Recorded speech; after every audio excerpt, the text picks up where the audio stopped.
ಹೆಸರು CM ಶಾಬಾಸ್ ಖಾನ್ ಅಂತ, Young star empowerment ಪಕ್ಷದ ರಾಷ್ಟ್ರೀಯ ಅಧ್ಯಕ್ಷ. ಈ ಪಕ್ಷ ನಾನೇ ಕಟ್ಟಿರುವಂತದ್ದು.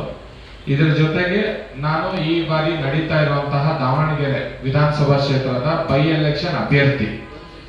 ನಾನು ಲಾಸ್ಟ್ ಅಲ್ಲಿ ಎಲ್ಲಾರ್ಕಿಂತ ಲಾಸ್ಟ್ ಅಲ್ಲಿ ಹೋಗಿ ನಾಮಿನೇಷನ್ ಹಾಕಿದ್ದು. ಯಾಕೆಂದ್ರೆ ನಮ್ಮ ಹಬ್ಬ ಇತ್ತು, ರಂಜಾನ್ ಹಬ್ಬ, ಹಾಗಾಗಿ ಅದ 2ನೇ ದಿವಸಕ್ಕೆ ಹೋಗಿ ನಾಮಿನೇಷನ್ ಹಾಕಿದ್ದು. ನಾಮಿನೇಷನ್ ಹಾಕಿದಾಗ್ಲಿಂದನೂ ಕೂಡ ನಾನು ನೋಡ್ತಾ ಇರುವಂತದ್ದು ಅಲ್ಲಿ ಭ್ರಷ್ಟಾಚಾರ, ಜಗಳ, ಯಾರಿಗೆ ಸೀಟ್ ಸಿಗುತ್ತೆ, ಯಾವುದೇ ಅಭ್ಯರ್ಥಿಯಲ್ಲಿ ಯಾರೇ ವೋಟ್ ಪಡ್ಕೊಳಕ್ ಬಂದಿರೋರು ನಾವು ಇಂತಹ ಕೆಲಸ ಮಾಡಿಕೊಡ್ತೀವಿ, ನಮ್ ಎಲಿಜಿಬಿಲಿಟಿ ಇಷ್ಟಿದೆ, ಒಂದ್ MLA ಆದ್ರೆ ಈ ತರ ಮಾಡಬಹುದು, ಒಂದ್ MLA ಗೆದ್ರೆ ನಿಮ್ ಜನಗಳಿಗೆ ಈ ತರ ಅನುಕೂಲ ಆಗುತ್ತೆ ಅನ್ನೋರು ಯಾರು ಇಲ್ಲ ಅಲ್ಲಿ. ಅವ್ರು ಬಂದು ಒಂದ್ ಪಕ್ಷದವರು ನಮ್ಮ ಮುಸಲ್ಮಾನರು ಓಟು ನಮಗ್ ಬೇಕು ಅಂತಾರೆ, ಇನ್ನೊಂದ್ ಪಕ್ಷದವ್ರು ಬಂದ್ಬಿಟ್ಟು ಆ ಹಿಂದೂಗಳ ಓಟು ನಮಗ್ ಬೇಕು ಅಂತಾರೆ. ಬಟ್ ಆ ಹಿಂದೂಗಳಿಗೆ, ಆ ಮುಸಲ್ಮಾನರಿಗೆ ಏನ್ ಕೊಡ್ತೀವಿ ನಾವು ಅಂತ ಹೇಳಿ ಯಾರಿಗೂ ಏನು ಹೇಳ್ತಾ ಇಲ್ಲ ಅವರು. ಹಂಗಾಗಿ ನಾನು ಎಲೆಕ್ಷನ್ಗೆ ನಿಂತಾಗ ನಂದು ಒಂದು ಪ್ರಣಾಳಿಕೆ ಇದೆ. ನಾನೊಬ್ಬ ರಾಷ್ಟ್ರೀಯ ಅಧ್ಯಕ್ಷ ಅಂತ ಹೇಳಿದ್ರೆ ನಾನು ರಾಹುಲ್ ಗಾಂಧಿ ತರ ಅಲ್ಲ, ನನಗೂ ಹೈಕಮಾಂಡ್ ಇದೆ ಅಂತಲ್ಲ, ನಾನೇ ಹೈಕಮಾಂಡ್ ಈ ಪಕ್ಷಕ್ಕೆ. ನಾನು ನನ್ನ ಪಕ್ಷದ ಗ್ಯಾರಂಟಿಯನ್ನು ಘೋಷಣೆ ಮಾಡಿದ್ದೀನಿ.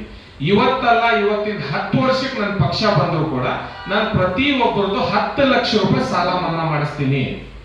ಅದು ಹೆಂಗ್ ಮಾಡಿಸ್ತೀರಾ ಅಂತ ಹೇಳಿದ್ರೆ, ಕುಮಾರಸ್ವಾಮಿ ಹೆಂಗ್ ಮಾಡಿದ್ರು, ಸಿದ್ದರಾಮಯ್ಯ ಅವ್ರು ಹೆಂಗ್ ಮಾಡಿದ್ರು, ನಿರ್ಮಲಾ ಸೀತಾರಾಮನ್ ಅವ್ರು ಹೆಂಗ್ ಮಾಡಿದ್ರು. 12,770 ಕೋಟಿ ರೂಪಾಯಿ ಅದಾನಿದು ಸಾಲ ಮನ್ನಾ ಆಗಿದೆ. ಈ ಬಡವರದು ಸಾಲ ಮನ್ನಾ ಆಗಲ್ಲಂತೆ. 2,500 ಕೋಟಿ ಪ್ರತಿ ವರ್ಷ ಈ ಸಿದ್ದರಾಮಯ್ಯ ಸರ್ಕಾರದಲ್ಲಿ ಸಾಲ ಮನ್ನಾ ಆಗ್ತಾ ಇದೆ. ನಾವು ಸಾಲ ಮನ್ನಾ ಮಾಡಕ್ ಆಗಲ್ಲಂತೆ.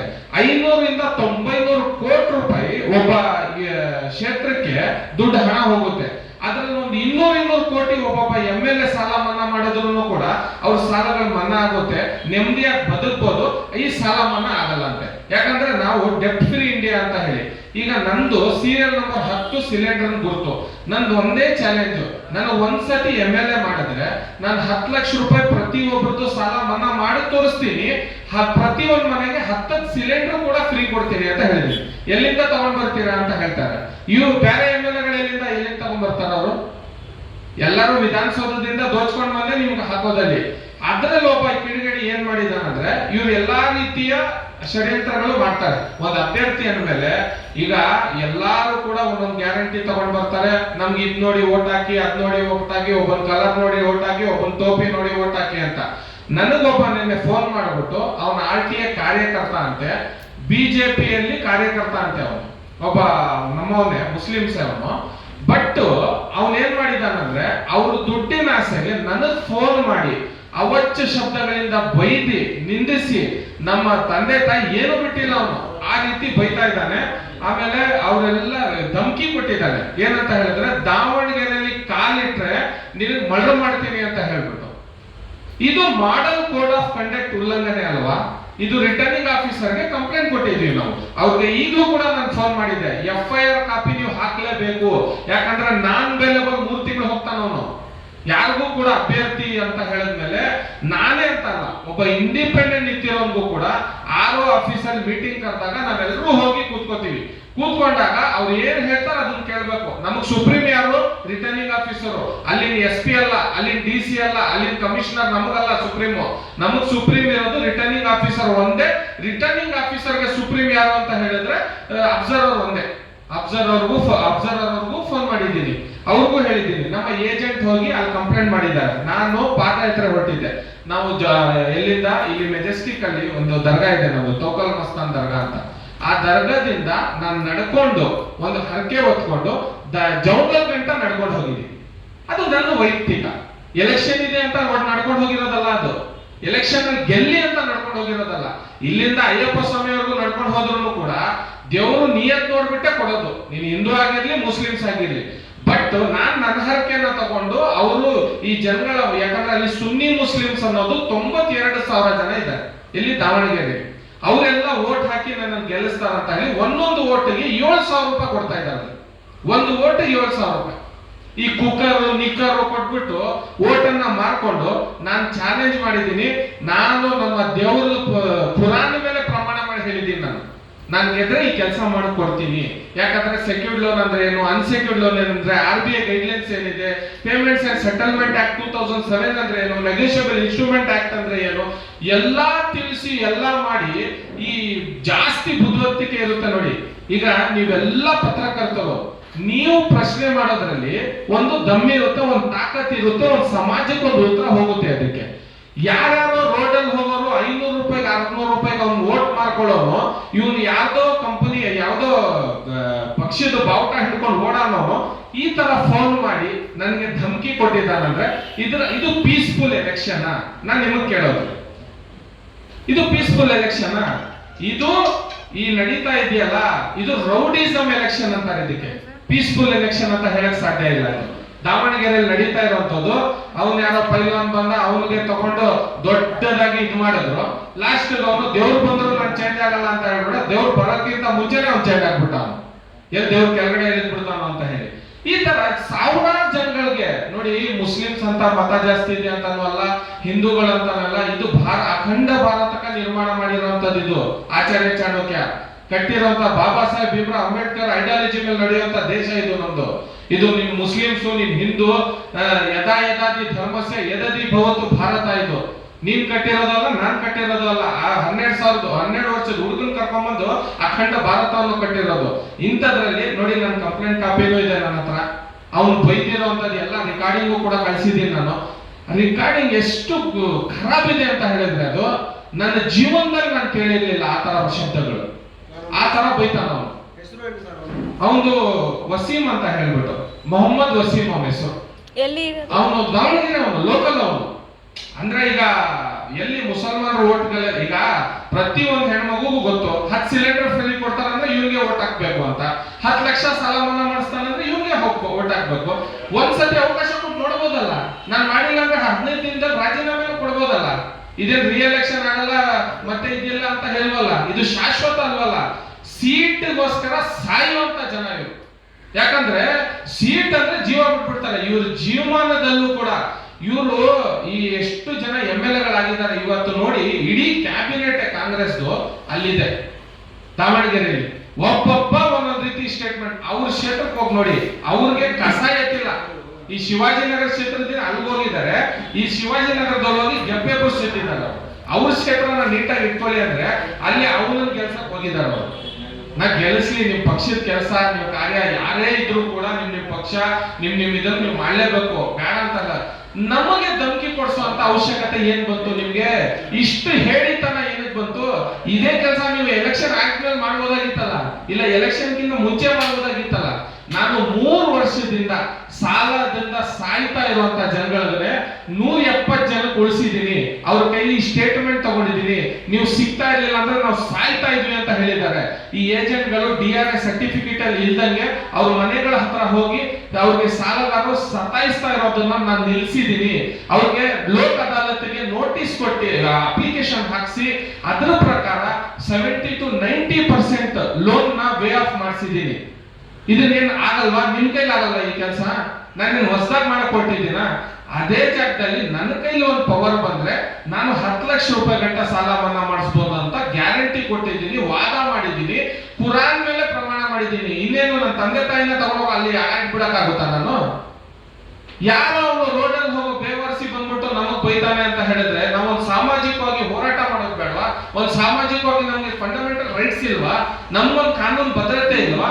ಅಲ್ಲಿ ಹೋಗಿ ಆರೋಗ್ಯ ಹೇಳಿದೀವಿ ಈ ತರ ಮಾಡಿದಾರೆ ಅಂದ್ರೆ, ಇಲ್ಲಿ ಗಂಟ ಅವ್ರು FIR ಮಾಡಿಸಿಲ್ಲ ಅಂತ ಹೇಳಿದ್ರೆ ಈಗ ಏನ್ ಆರೋನು ಅವ್ರು ಬುಕ್ ಆಗಿದಾರ ಅಂತ ತಿಳ್ಕೊಬೇಕಾ? ಇಲ್ಲ ಕಾನೂನೇ ಅವ್ರು ಮಾಡ್ಬಿಟ್ಟಿದಾರ ಅಂತ ತಿಳ್ಕೊಬೇಕಾ?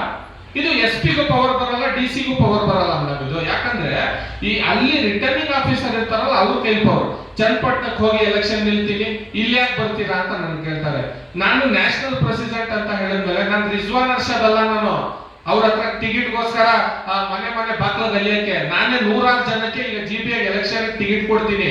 6,000ಕ್ಕಿಂತ ಹೆಚ್ಚು ಈ ತಾಲೂಕ್ ಪಂಚಾಯತಿಗೆ ಟಿಕೆಟ್ ಕೊಡ್ತೀನಿ ನಾನು. ಪಕ್ಷ ಕಟ್ 3 ವರ್ಷ ಆಗಿದೆ. ಬಿಜೆಪಿ ತರ 30 ವರ್ಷ ಕಷ್ಟಪಡೋಣ ಬಿಡಿ, ಆಮೇಲೆ ಬರ್ಲಿ ನನ್ನ ಪಕ್ಷ.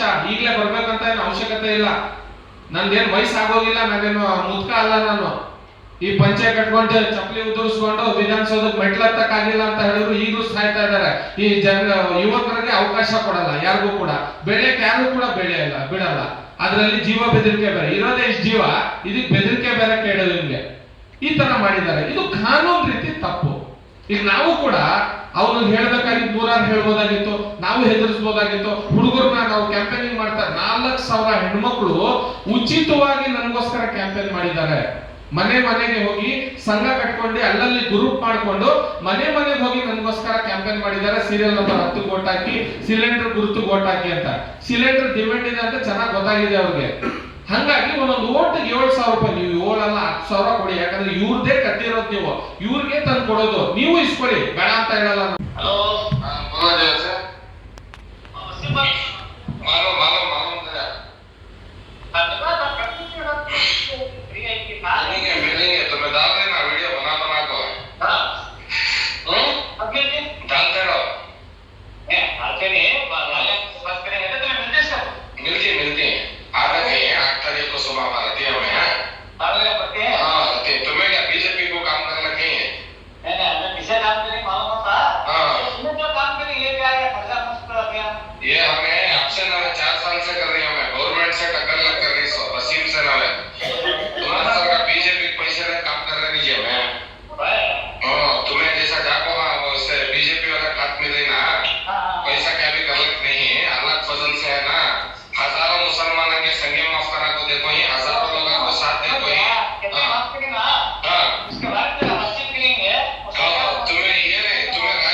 ನಾವೇನ್ ಲೋಕಲ್ ಅವ್ರ ಅಲ್ಲಿ ನಾವ್ ಈ ಏರಿಯಾದಲ್ಲಿ ಇದೀವಿ, ಅಕ್ಕಪಕ್ಕದವ್ರು ಗುರುತಿರ್ತಾರೆ ಅಂತ ಹೇಳಿದ್ರೆ, ಎಲೆಕ್ಷನ್ ಅಂದ್ಮೇಲೆ ಈಗ ರಾಹುಲ್ ಗಾಂಧಿ ಅಲ್ಲಿಂದ ಬಂದು ಕೇರಳದಲ್ಲಿ ಹೋಗಿ ಎಲೆಕ್ಷನ್ಗೆ ನಾಮಿನೇಷನ್ ಹಾಕ್ತಾರೆ. ರಾಹುಲ್ ಗಾಂಧಿ ಯಾಕೆ ಹಾಕಿದ್ದಾರೆ ಅಂತ ಕೇಳಕ್ಕಾಗುತ್ತಾ? ನಿರ್ಮಲಾ ಸೀತಾರಾಮನ್ ಇಲ್ಲಿಗೆ ಬಂದು ಹಾಕ್ತಾರೆ. ದೇವೇಗೌಡರು ಕರ್ನಾಟಕದಿಂದ ಹೋಗಿ ಪ್ರಧಾನಿ ಆಗ್ತಾರೆ. ಈ ದೇಶಕ್ಕೆ ಹೆಮ್ಮೆ ಅಲ್ವಾ ಇದು? ಎಲೆಕ್ಷನ್ ಅಂತ ಹೇಳಿದ್ರೆ ಸ್ವಾಭಾವಿಕವಾಗಿ ನೆಮ್ಮದಿಯಾಗಿ ನಡೆಸಬೇಕು ಅಂತ ಅಲ್ವಾ? ಇಂಥ ಲೋಫರ್ಗಳನ್ನ ಹಿಡಿದು ಜೈಲಿಗೆ ಹಾಕಿಲ್ಲ ಅಂತ ಹೇಳಿದ್ರೆ ನಮ್ಮ ಕಾನೂನು ಸತ್ತೋಗಿದೆ ಅಂತ ತಿಳ್ಕೊಬೇಕಾಗುತ್ತೆ ನಾವು. ಈಗಲೂ ಕೂಡ ರಿಟರ್ನಿಂಗ್ ಆಫೀಸರ್, ಯಾಕಂದ್ರೆ ನೋಡಿ, ಮಾಡಲ್ ಕೋಡ್ ಆಫ್ ಕಂಡಕ್ಟ್ ನಡೀತಾ ಇದೆ. ಈಗ ಇಲ್ಲಿ ನೀವು ದುಡ್ಡು ಹಂಚ್ತಾ ಇದ್ರೆ ಯಾರು ಬಂದು ಕೇಳಲ್ಲ ನಿಮ್ಗೆ, ಇಲ್ಲಿ ಯಾಕೆ ದುಡ್ಡು ಹಂಚ್ತಾ ಇದ್ದೀರಾ ಅಂತ. ನಿನ್ ದುಡ್ಡು ನಿನ್ಗೆ ಯಾರು ಹಂಚ್ಕೋ, ನೀನ್ ಸಾಲ ಮನ್ನಾ ಮಾಡ್ತಾರೆ, ನೀನ್ ಯಾರಿಗಾದ್ರೂ ಮಾಡ್ಕೋ. ಜನ ಬೇಕಾದವ್ರು ಬಂದು ಮಾಡಿಸ್ಕೋತಾರೆ, ಇಲ್ಲಾಂದ್ರೆ ಬಿಡ್ತಾರೆ. ಬಟ್ ಅಲ್ಲಿ ಯಾವುದೇ ರೀತಿಯ ಆಕ್ಟಿವಿಟಿ ಮಾಡಬೇಕಾದ್ರೆ ನಾವು ಆ ಕ್ಷೇತ್ರಕ್ಕೆ ಮಾಡಲ್ ಕೋಡ್ ಆಫ್ ಕಂಡಕ್ಟ್ ಅಂತ ಜಾರಿ ಆದ್ಮೇಲೆ ಸೆಕ್ಷನ್ 144 ಆಗ್ತಾರಲ್ಲ, ಆ ತರ ಇರುತ್ತೆ, ಅದು ಸಿಮಿಲರ್ ಆಗಿ. ಈ ತರದಲ್ಲಿ ನಾವೇನಾದ್ರೂ ತಪ್ಪು ಹೆಜ್ಜೆಯನ್ನ ಇಡಕ್ಕಾಗುತ್ತಾ ಅಲ್ಲಿ ಕ್ಯಾಂಡಿಡೇಟ್ ಆಗಿ? ಈ ತರ ಮಾಡಿದಾನೆ ಅಂತ ಹೇಳಿದ್ರೆ ಫೋನ್ ಮಾಡಿ ಡೈರೆಕ್ಟ್ ಆಗಿ ಅವನ ಅಮ್ಮನ ಅಕ್ಕನ ಅಂತ ಹೇಳ್ತಾನಂದ್ರೆ, ನಾವು ನಮ್ ತಾಕತ್ತೇನಿದೆ, ನಮ್ ದೆಮ್ಮಿದೆ, ಎಲೆಕ್ಷನ್ ಆದ್ಮೇಲೂ ತೋರಿಸ್ಬೋದು ನಾವು. ಬಟ್ ಎಲೆಕ್ಷನ್ ಸಮಯದಲ್ಲಿ ನಾವು ಯಾವುದೇ ರೀತಿಯ ತಪ್ಪು ಹೆಜ್ಜೆಯನ್ನು ಇಟ್ರೆ ನಾವು ಉಲ್ಟಾ 6 ವರ್ಷ ಸಸ್ಪೆಂಡ್ ಆಗ್ತೀವಿ. ನಮ್ ಜೀವನದಲ್ಲಿ ಮತ್ತೆ ನಾವು ಎಲೆಕ್ಷನ್ ಕಂಟೆಸ್ಟ್ ಮಾಡಕ್ ಆಗಲ್ಲ. ನಾವು ಕೂಡ ಸ್ವಲ್ಪ ತೆಪ್ಪಗಿರ್ಬೇಕಾಗುತ್ತೆ. ಅವ್ನು ಬೈದ್ರು ಪರವಾಗಿಲ್ಲ, ಯಾಕಂದ್ರೆ ಈ ಸ್ವಾಭಾವಿಕ, ನೀವು ನೋಡಿದಿರಲ್ಲ ವಾಟಾಳ್ ನಾಗರಾಜ್ ಅವ್ರನ್ನ ಬೈದ್ರು, ಹೊಡೆದ್ರು, ಜೈಲ್ಗೆ ಹಾಕರು, 100 ಸಲ ಪೊಲೀಸ್ನವರೇ ಸಾಕಿದ್ದಾರೆ ಅವ್ರಿಗೆ. ಯಾಕಂದ್ರೆ ಹೋರಾಟಗಾರರು ಅವರು. ಇದೆಲ್ಲ ನಾವು ಸಹಿಸ್ಕೋಬೇಕಾಗುತ್ತೆ. ಅಯ್ಯೋ ವಾಟಾಳ್ ನಾಗರಾಜ್ ಅಂದ್ರೆ ಅವ್ರು ಹಿಂದೂ ಅಲ್ರಿ, ನಮ್ಗೆ ಯಾಕೆ, ನಾವು ಮುಸಲ್ಮಾನರು ಅನ್ನೋದಲ್ಲ. ಸೊ ಈ ರಾಜ್ಯಕ್ಕೋಸ್ಕರ ಮಾಡ್ತಾ ಇದ್ದಾರೆ ಅಂದ್ರೆ ಮಾಡ್ತಾ ಇದ್ದಾರೆ, ಒಳ್ಳೇದು. ಈಗ ನಾನು ಒಂದ್ ಕೆಟ್ಟ ಕೆಲಸ ಮಾಡ್ತಾ ಇದ್ರೆ 100 ಜನ ಹೇಳಲ್ವಾ? ಈಗ ನೀವೆಲ್ಲ ಹಿರಿಯರೇ ಕೂತಿರೋದು, ನಾನ್ ಚಿಕ್ಕವನು. ನಾನು 30 ವರ್ಷಕ್ಕೆ ಪಕ್ಷ ಕಟ್ಟಿ 27 ವರ್ಷಕ್ಕೆ ಪಕ್ಷ ಕಟ್ಟಿದ್ದೀನಿ. ನನ್ಗೆ ಈಗ 30 ವರ್ಷ. 30 ವರ್ಷದಲ್ಲಿ 4 ಎಲೆಕ್ಷನ್ ಫೇಸ್ ಮಾಡಿದ್ದೀನಿ. ನಾನು ಚನ್ನಪಟ್ಟಣದಲ್ಲಿ ನಿಂತ್ಕೊಂಡಿದ್ದೀನಿ, ಇಲ್ಲಿ ಬೆಂಗಳೂರು ಸೌತ್ ಎಲೆಕ್ಷನ್ಗೆ ಕಂಟೆಸ್ಟ್ ಮಾಡಿದ್ದೀನಿ, ಸೆಂಟ್ರಲ್ಗೆ ನಿಂತ್ಕೊಂಡಿದ್ದೀನಿ. ಏನ್ ನಿಂತ ತಕ್ಷಣ ನಾನು ಗೆದ್ಬಿಟ್ಟಿದ್ದೀನಿ ಅಂತಲ್ಲ, ಸೋತ್ ಬಿಟ್ಟಿದ್ದೀನಿ ಅಂತ ನಾನು ಬಿಟ್ಬಿಡಕ್ಕಾಗುತ್ತಾ? ಲಾಸ್ಟ್ ಕುರಾನ್ ಮೇಲೆ ಪ್ರಮಾಣ ಮಾಡಿದ್ದೀನಿ, ಈ ಎಲೆಕ್ಷನ್ ಮೇಲೆ ನನ್ನ ಜೀವನದಲ್ಲಿ ನಾನು ಎಲೆಕ್ಷನ್ ನಿಂತ್ಕೊಳ್ಳಲ್ಲ ಅಂತ ಹೇಳಿ.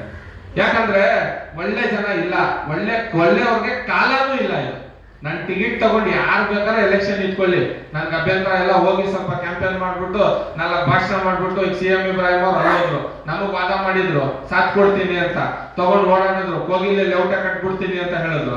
ಲಾಸ್ಟ್ ಏನ್ ಮಾಡಿದ್ರು, ಅಲ್ಲಿ ಯಾರಿಗೋ ಹೋಗ್ಬಿಟ್ಟು 2 ಕೋಟಿ ರೂಪಾಯಿ ಇಸ್ಕೊಂಡು ಸಾಥ್ ಕೊಟ್ರು.